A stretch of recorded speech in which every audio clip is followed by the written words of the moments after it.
Right, Europa League. Ah, yes, Europa. All right, let's get it up. So Europa League, Tottenham had such a heavy schedule for Europa League because they had to win 3 qualifying You played games. about 300 games. I know. The first one I was really worried about because the mentality of our team at that moment was just not the best.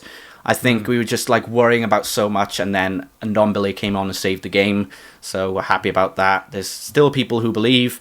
And then Maccabi Haifa, we just did a repeat of Bayern Munich last year. So You decimated them, yeah. there was, I think, one of them we couldn't save. That was like a spot kick into the top half corner. So I don't blame Hart for not saving that. And the other one was, like I said earlier, the bullshit penalty from Doherty. But anyway, One of the Haifa players wasn't digging up the penalty spot, was he, to prevent anything like in the? I don't think he can on the game before that, the Bulgarian game. Yeah, but I think we have to. Our first game in the Europa, I think we have to go back to Bulgaria. So hold on to your hats, gents. Oh, Ludogorets, yes. Yeah. So I'll just bring up the stage draw. So you've got Rapid Vienna. Yeah, we have Rapid Vienna, Mold, and Dundalk. Do you know any? So Mold, I believe Ole Gunnar Solskjaer managed before going to Man United. So there's a connection there. Right. Okay. Are they like a Netherlands team then, or? No, they're from Norway. Oh, right. Okay. And Dundalk are in Ireland. Okay. And there's a great podcast that I listen to called OSW Review. Shout out to them. 3 Irish lads who review wrestling and sometimes movies as well. They have an in-joke about a character they created called Crocodile Dundalk, which is the pun on Crocodile Dundee. And when I saw that we'd drawn Dundalk, who we've never played in our history, I marked out. And I was just like, oh my God, we're playing Crocodile Dundalk in the Europa League.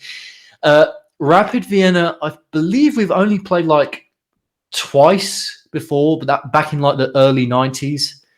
And we beat them like 5-0 at Highbury. And that was in the days of Alan Smith, Anders Limpar, Andy Linnigan, I think, even scored, under George Graham. But I don't know, like, essentially, if we don't get through this group, we don't really deserve to go anywhere, really. And I'm hoping this is finally going to be the year where we break through in the Europa League, because the Olympiacos thing was a disaster, right? It was an absolute disaster. My sister went to that game with her mate, and she said it was like one of the worst games she's ever seen. And we lost in the last minute on away goals to Olympiacos, who I'm not dissing them, but really that's a team we should be beating comfortably. Oh yeah. And then obviously the year before that, under Emery.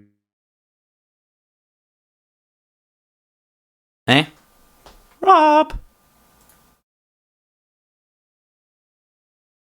Oh, I think Rob has got all the way to the final. I'm still here. Oh, sorry. Hello? He froze out then. I don't know what happened. Did I? Yeah. So where did I get up to? I don't know. we can edit this out. It's fine now. Okay. So I talked about the groups, and if we don't go through, we don't deserve all the way. Did I say it? Right. Yeah. Okay. So like I said, under Arteta, lost to Olympiacos, absolute shit show. Lost on away goals last minute in the following round after we qualified our group. The year before that, under Emery, got all the way to the final and capitulated in horrific fashion to Chelsea. And Hazard played the game of his life before he moved to Real Madrid. They had nothing. Chelsea had a horrific season, right? And they had nothing to play for because Sarri was going to move on. Yeah, right? Of course. And of course, the one brilliant game they had was against us. And to this day, I blame Ozil and Iwobi together. Oh, I saw so much scrutiny over Ozil when that game was happening.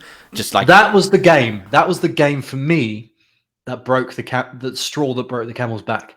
I was just like, I'm done.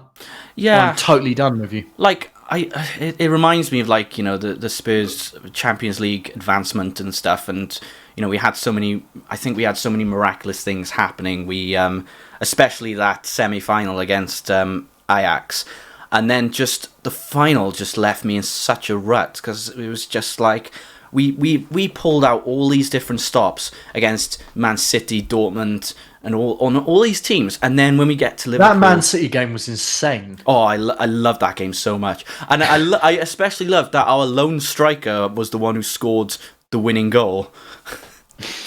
I know. But anyway, your group. Yeah, so our group, we've got, I don't know much about them.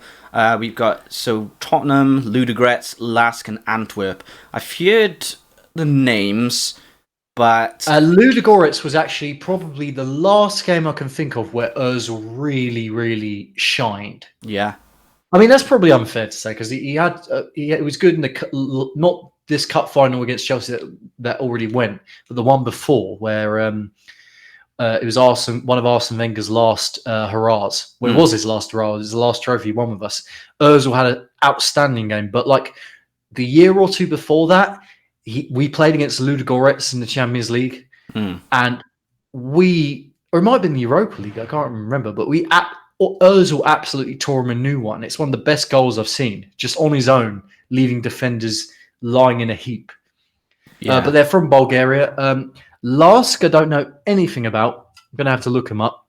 And Antwerp are Belgian. Yeah, reminding me of they look like a Belgian team. So they probably... So apparently Lask are... it's Linzer Athletic Sport Club, which are an Austrian football club. So we've... okay, so we're going to have to keep our wits about us in this group, I think.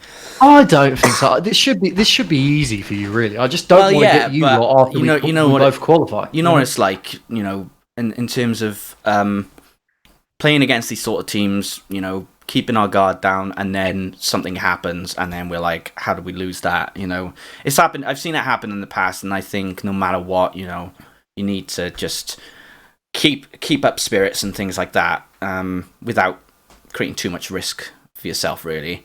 Absolutely. But yeah, but yeah, essentially, I want to win it this year.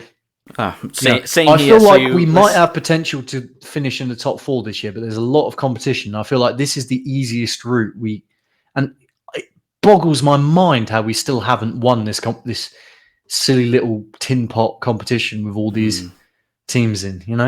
Yeah, Jose said that he didn't want to really focus that much on the Carabao Cup, and then he said after the game, after that win, boys, we have to win this now. Yeah, you have to win it now. Yeah, I don't blame you. It was a bit of a dedication to Leighton, because I feel so sorry for them for having to pull out and stuff. It's such heartbreak. I felt bad. I felt bad that we got it can't be held really.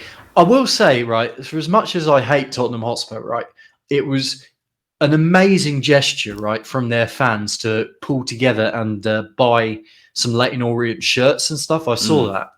Yeah, I think no matter what, they raised a lot of money through shirt sales for the club to compensate for their missed fixture. So I got to say, fair play to Tottenham Hotspur. You won't get many plaudits from me about them, but there you go.